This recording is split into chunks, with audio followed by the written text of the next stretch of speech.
We're speaking with Danny Furlong after his return to Ferrycarrig Park and a good result at home against Bohemians. Danny, how's your pre-season been going?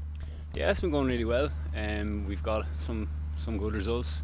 I suppose the Rovers game we lost 2-1 and tonight we lost 2-1, but I suppose pre-season is all about just getting minutes into the legs and building up that fitness base, and you're not too worried about results, but you do want to get in good habits of winning, and we've been good in some games, and I suppose you're not going to win every game, but especially against the Premier Division teams, you know, you're playing the top teams in Ireland, so I thought it's been really well so far. Yeah.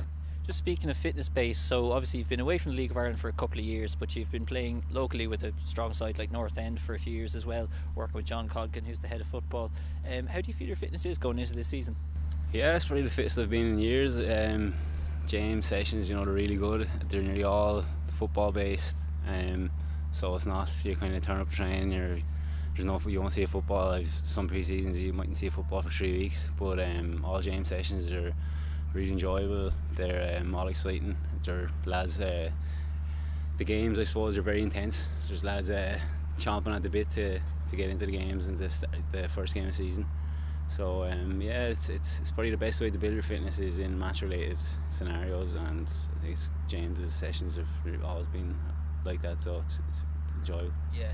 So you were obviously part of the Wexford Youths, side for many years. You saw the team rise to First Division champions in the Premier Division. So you've been part of very strong League of Ireland sides before, obviously.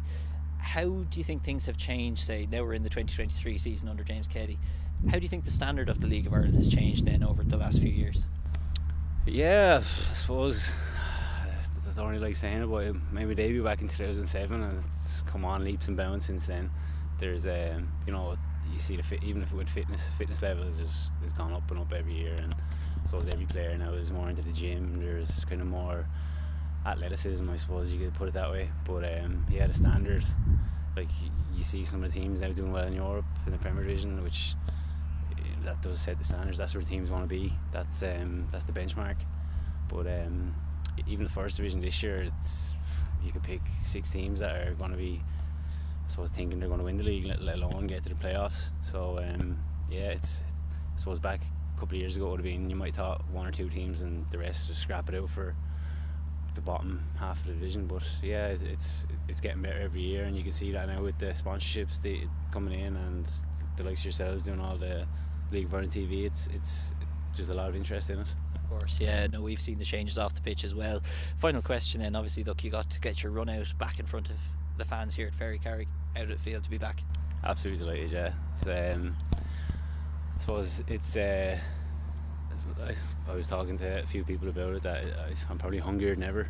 I feel like it's kind of making my debut all over again. I couldn't wait to get out here and see some familiar faces. It was nice to see them and say hello. I thought maybe a couple of years ago my days were finished out, I mightn't have been out here again, but no, I was absolutely delighted when James asked me to come in, and especially John Coggan as well. He played a big part in it, so I'd like to thank them, and hopefully I can thank them on the pitch this year as well. So congratulations, Danny. thank you. Super. Cheers, lads. That's ideal.